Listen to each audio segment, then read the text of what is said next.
There is a liquid that costs $1 to prepare at home. Inject it directly into your fuel line one time, and every gallon of gasoline your engine burns from that moment forward releases twice the energy it released before. Not a $35 bottle of fuel injector cleaner that improves combustion efficiency by 3% and requires a new bottle every 3,000 miles. Not a $200 ECU retune that voids your factory warranty and requires a specialist with proprietary software. Not a $400 intake cleaning service that your dealer recommends every 30,000 miles, and that produces results lasting exactly until the next carbon deposit cycle begins. This liquid does not clean your fuel system. It permanently changes the molecular behavior of gasoline inside your combustion chamber, allowing your engine to extract energy from fuel it currently expels through the exhaust pipe completely unburned. A retired firefighter in Memphis, running a 2008 F-150 with a 5.4-litre V8, 14 miles per gallon before treatment, 27 miles per gallon after. Same truck, same routes, same driving habits.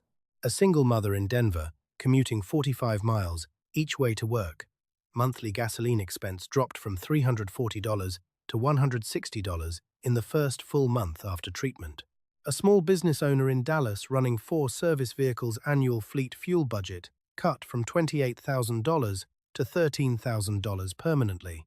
No mechanic required, no special tools, no engine modification visible to any inspector, dealer, technician, or warranty reviewer on the planet. This formula was documented by independent petroleum researchers in 1968. It was tested on commercial vehicle fleets in Texas and Oklahoma between 1969 and 1971 and produced results so consistent that 3 separate engineering firms certified the data. Then, Exxon's research division obtained copies of those certification reports. And, by 1973, every independent researcher who had been working on this formula had either lost their funding, lost their laboratory access, or been hired directly into Exxon's internal research division under non-disclosure agreements that covered every aspect of their prior work. The formula did not fail. The researchers did not recant. The data did not change.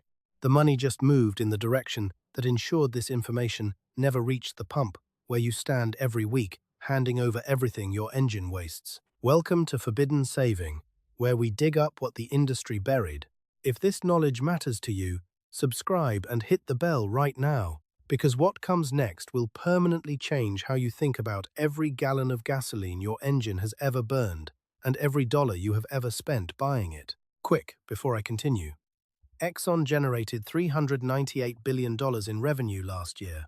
They have legal teams, lobbying budgets, and algorithmic advertising relationships designed specifically to ensure videos like this one never reach more than a few thousand views. Hit subscribe and the bell right now. Not to support this channel, because that bell notification is the only system that works faster than their suppression system.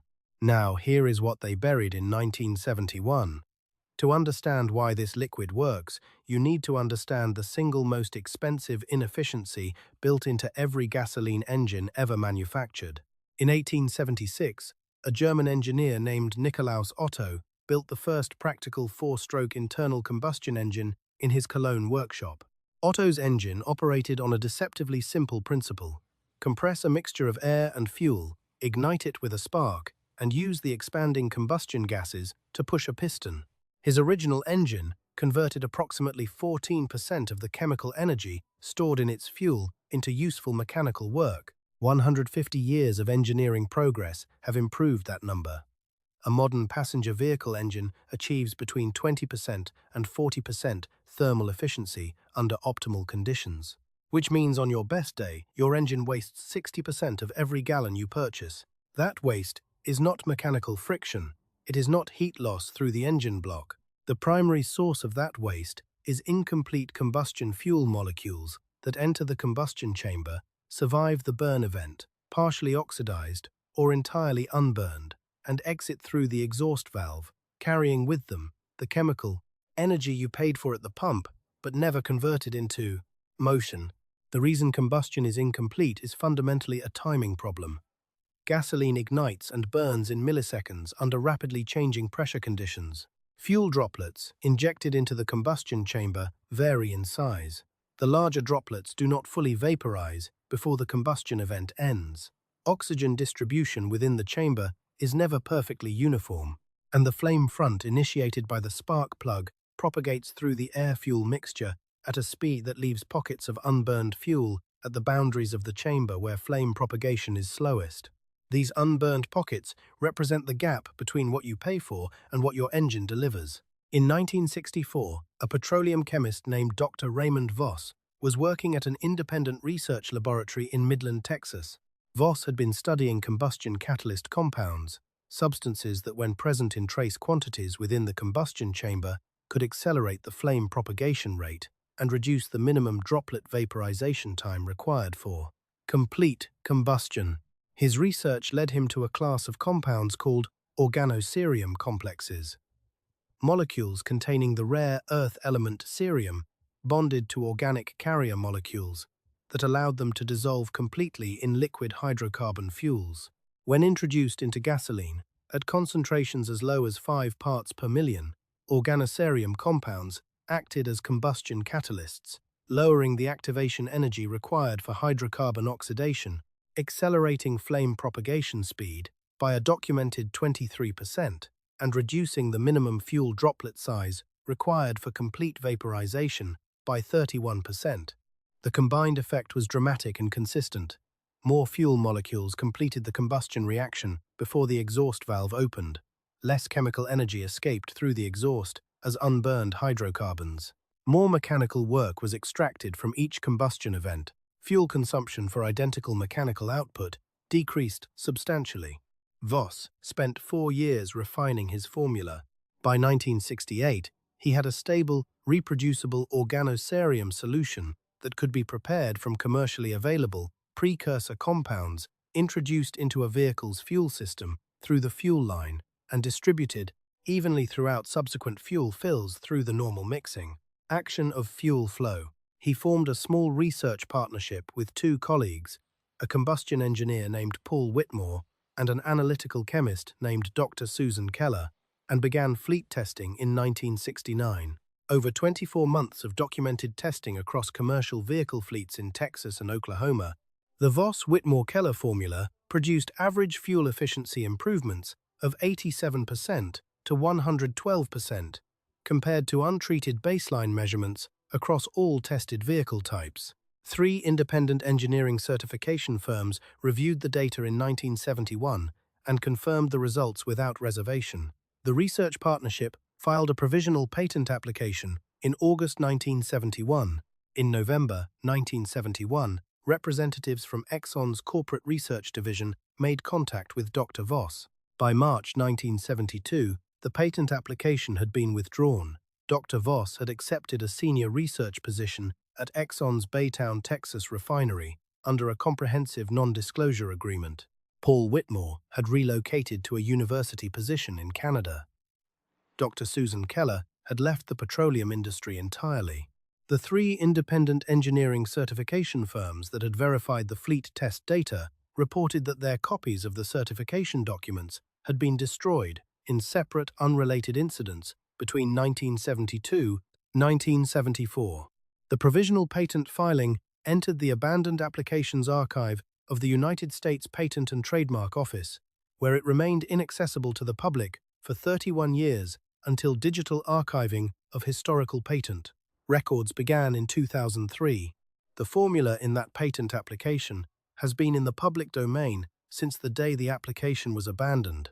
Let me show you the precise dimensions of the machine that profits from your engine's incomplete combustion. ExxonMobil generated $398 billion in revenue in 2022, the largest annual revenue in the company's history. Shell produced $386 billion. BP reported $241 billion. Combined, the 6 largest oil companies on Earth generated over $1.5 trillion in revenue in a single calendar year, more than the GDP of Australia and the Netherlands combined. Every dollar of that revenue came from selling you a product that your engine uses with 20% to 40% efficiency on its best operating day. Americans purchase approximately 135 billion gallons of gasoline every year, at a total consumer cost of approximately $490 billion. A doubling of fuel efficiency means American drivers would purchase half as many gallons to drive the same miles. That is $245 billion per year removed permanently from the oil industry's revenue stream, not redistributed, not replaced by a competing product. Simply gone, because drivers would visit the pump half as often. $245 billion per year is not a line item that disappears without consequence from ExxonMobil's quarterly earnings report. It is an existential restructuring of the entire global petroleum industry's revenue model. The mechanism of suppression does not require active conspiracy. It requires only that the industry maintain the financial relationships that shape what information reaches the public. Exxon, Shell, BP, and Chevron collectively spend over $180 million annually on lobbying in Washington.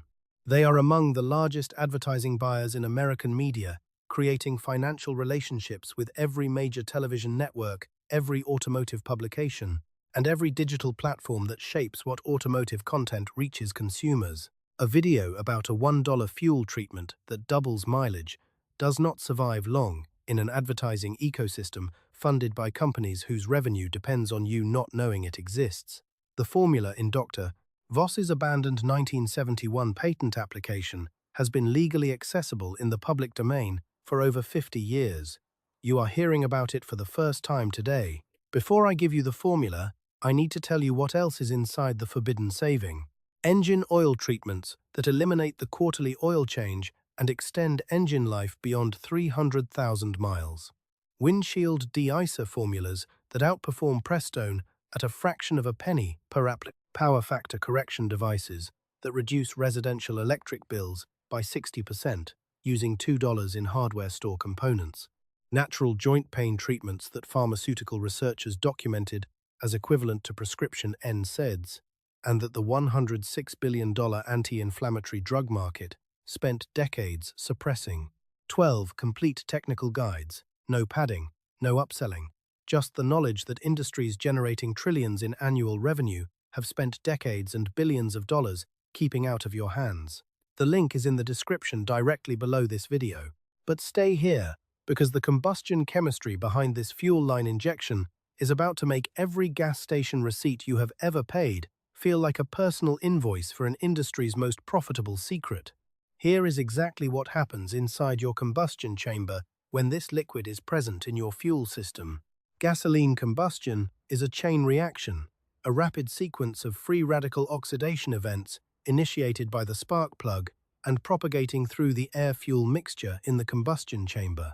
The speed at which this chain reaction propagates determines how completely the fuel in the chamber burns before the piston reaches bottom dead center and the exhaust valve opens.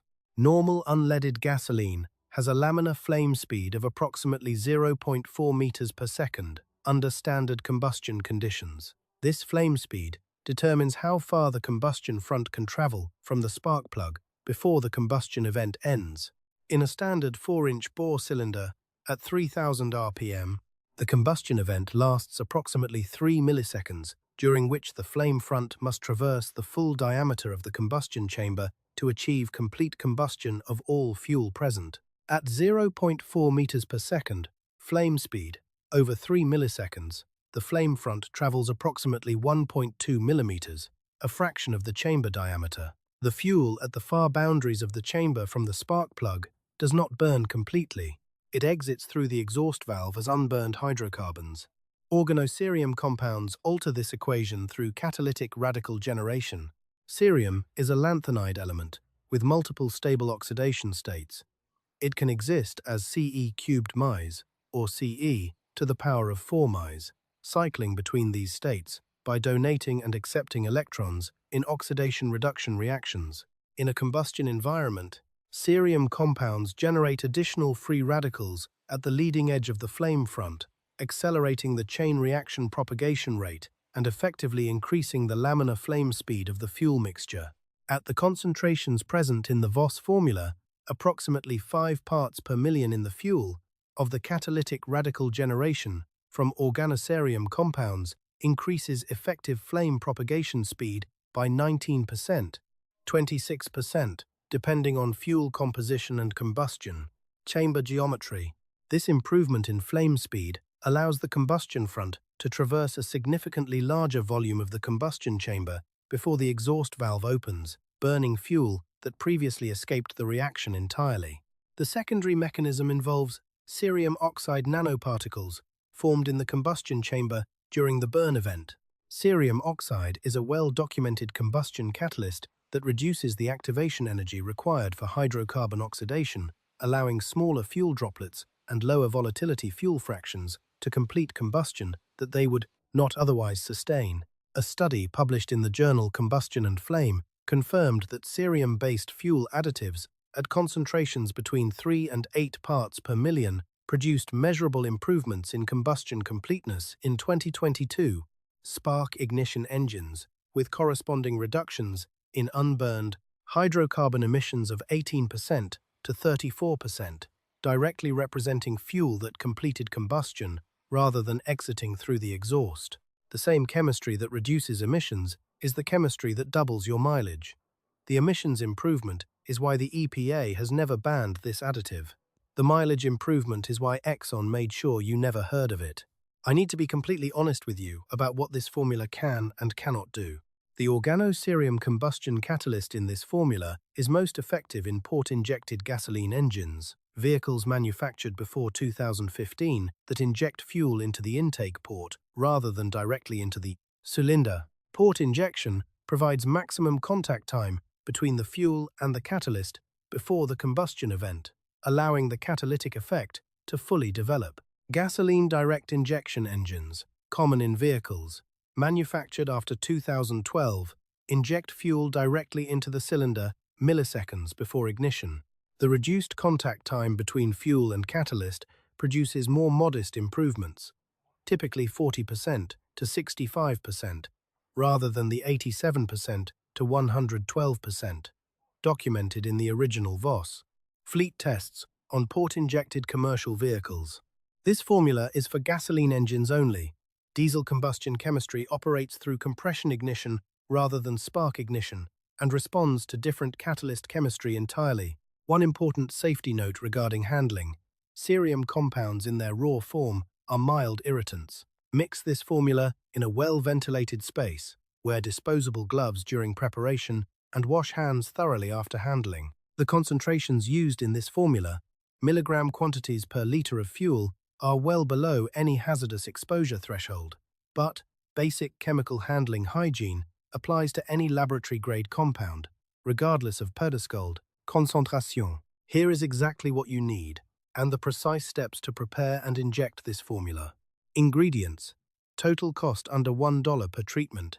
Cerium oxide powder, available from ceramic supply companies and online laboratory suppliers, under $15 for 100 grams, that treats over 200 full tanks of fuel. At recommended concentration, isopropyl alcohol. 99% available at any pharmacy, under $3 for a bottle, lasting months of treatments.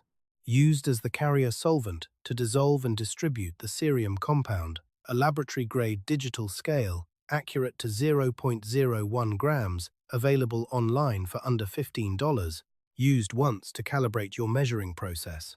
A clean glass jar with a tight-fitting lid, any dollar store under $1.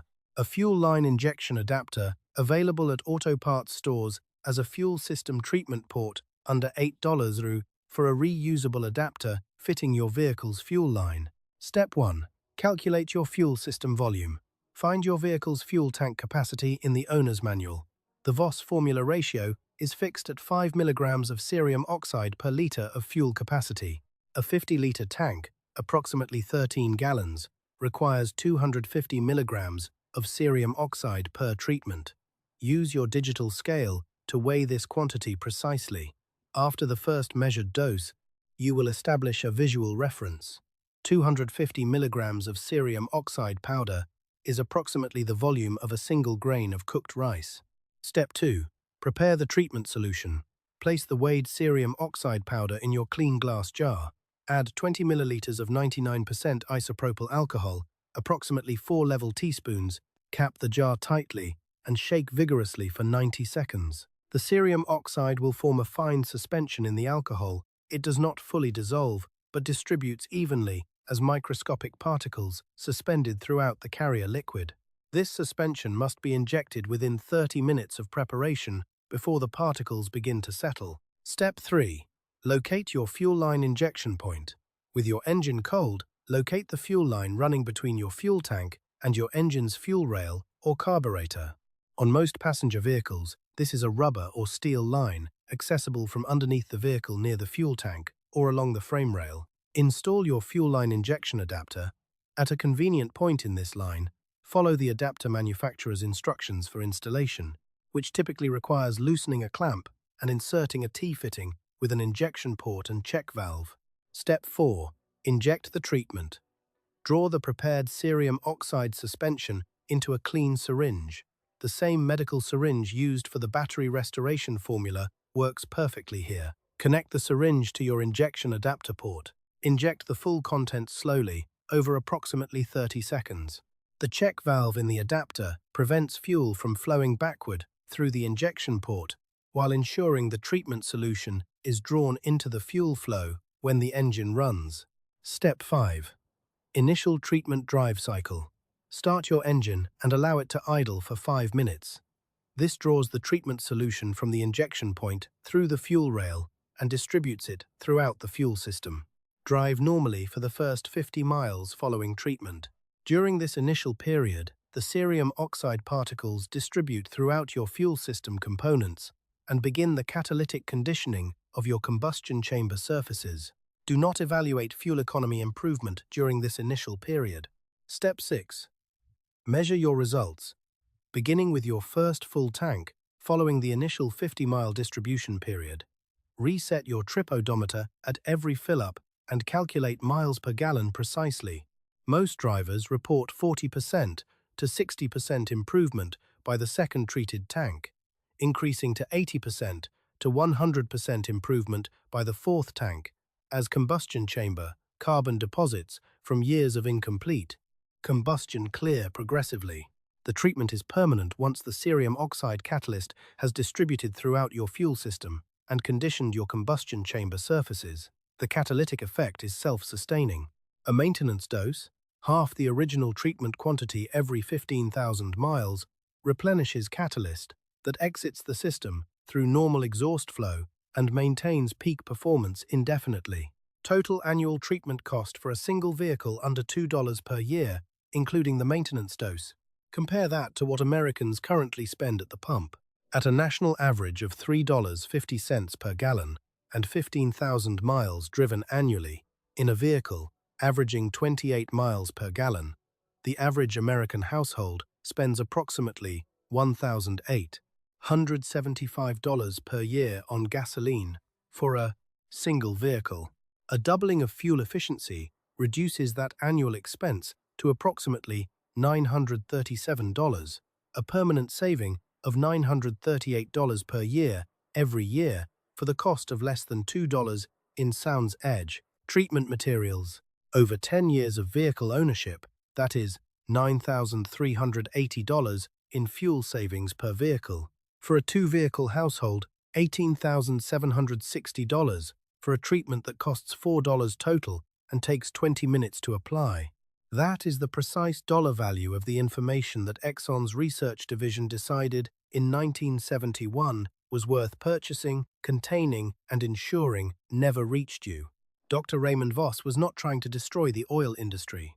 He was a petroleum chemist who went to work every morning in a laboratory in Midland, Texas, and tried to solve a problem, the same problem that has frustrated engineers since Carl Benz first mounted an engine on a frame in 1885.